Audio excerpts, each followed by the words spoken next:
Hello there. My name is Linda Weiner, and I'm a sex therapist and also an author, also a speaker.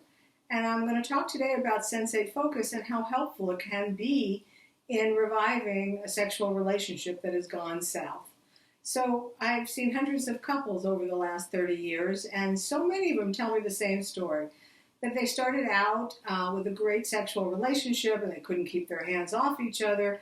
And that over time, because life happens, whether there's children or careers, or just, familiarity, that they've sort of lost that interest in sex, and sometimes it's even gone to a place that they really could use some professional help.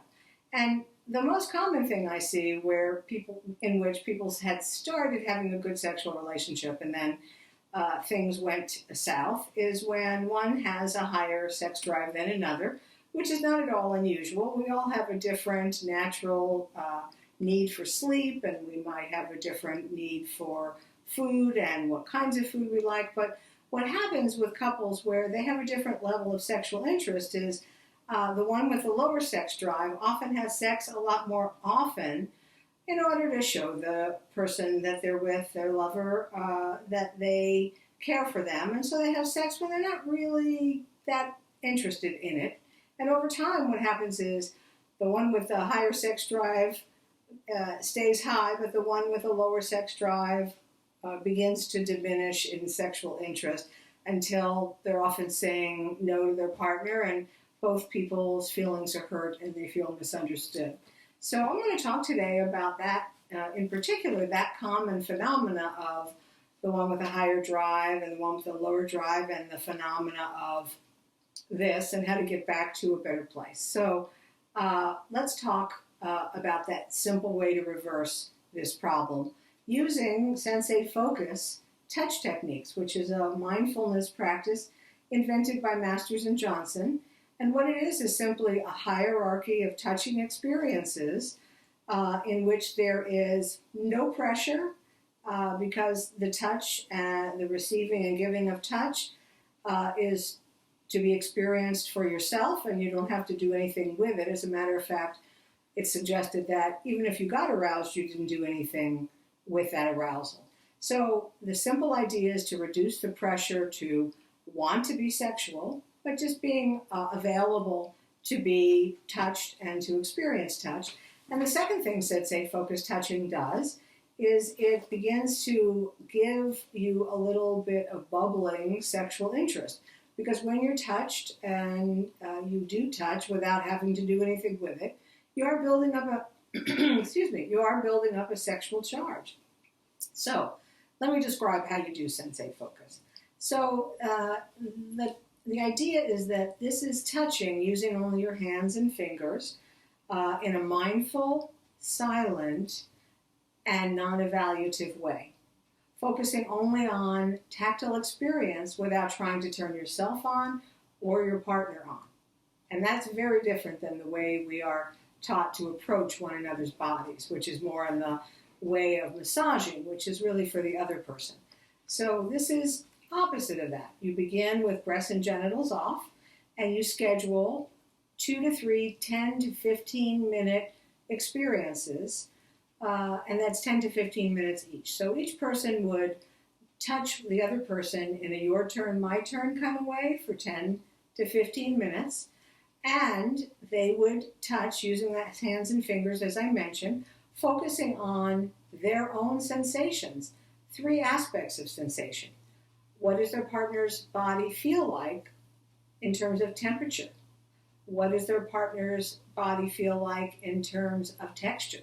The texture of hair and the texture of skin and the texture of muscles.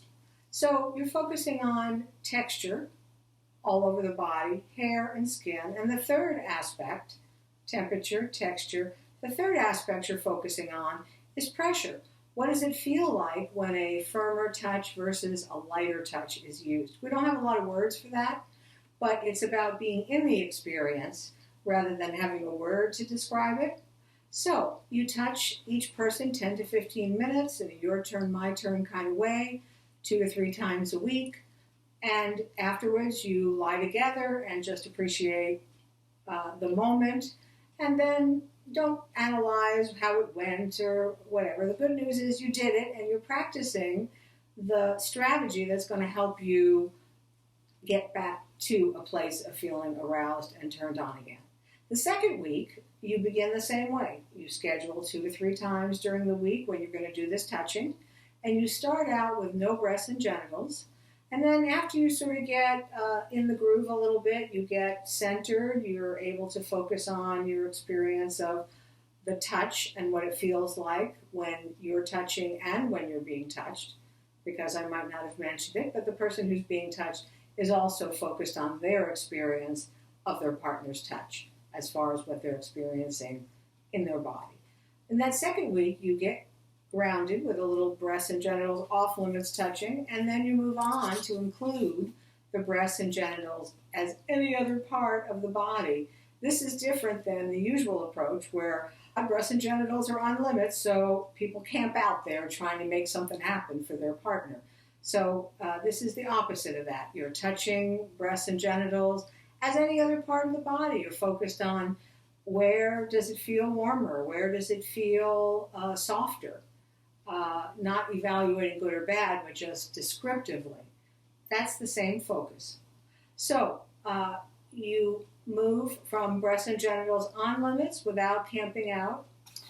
And you're not going to be concerned about arousal. If you get aroused, that's fine. It's just another sensation.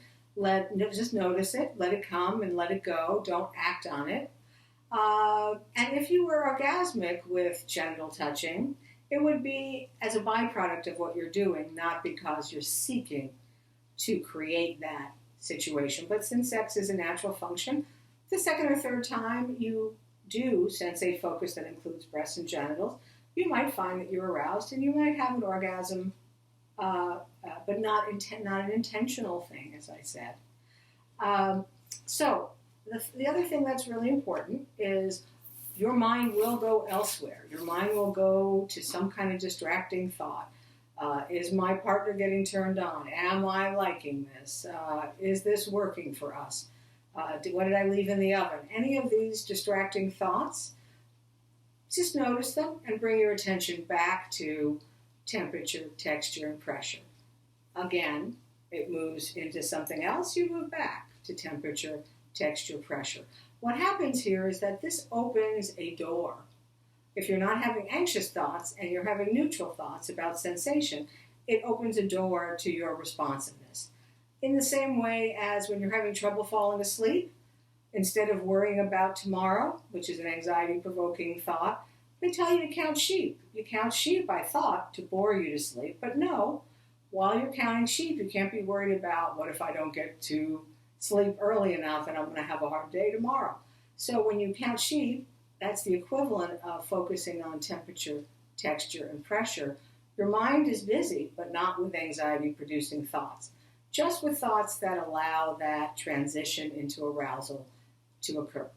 So, what do you do about sex in your relationship otherwise? What I say to couples is, if you can do this touching for a week or two without the prospect of an orgasm happening, either because you produce one yourself or because you have some kind of sex with one another that produces that, if you can avoid that, and do the touching every 48 to 72 hours, you'll be on bubble, and you'll be teasing one another, and there'll be a buildup of sexual tension, and it's more likely to be combustible. What I recommend, though, is if you need and want to be sexual at any other time, after the touching opportunity, at any other time, an hour later or the next day or whatever, just try not to expect or have a sexual encounter following Sensate Focus. Because the reason it works is there's no pressure, no expectation. And that's what we need to have the person with low desire begin to be in their body again, begin to feel their sexual energy again, and be turned on and interested again. So I recommend that couples who feel the desire for this incorporate it into their regular sexual relationship later on and return to it if and when that inequity begins to resurface. So I hope you've learned a little something. I hope you'll try this out and see how it works for you. And please stay tuned for more videos. And you're welcome to go to my website, Sex Therapist St. Louis. Thank you so much. Wow. Was that good? You're one take wonder over here? Yeah. Whoa! That was good.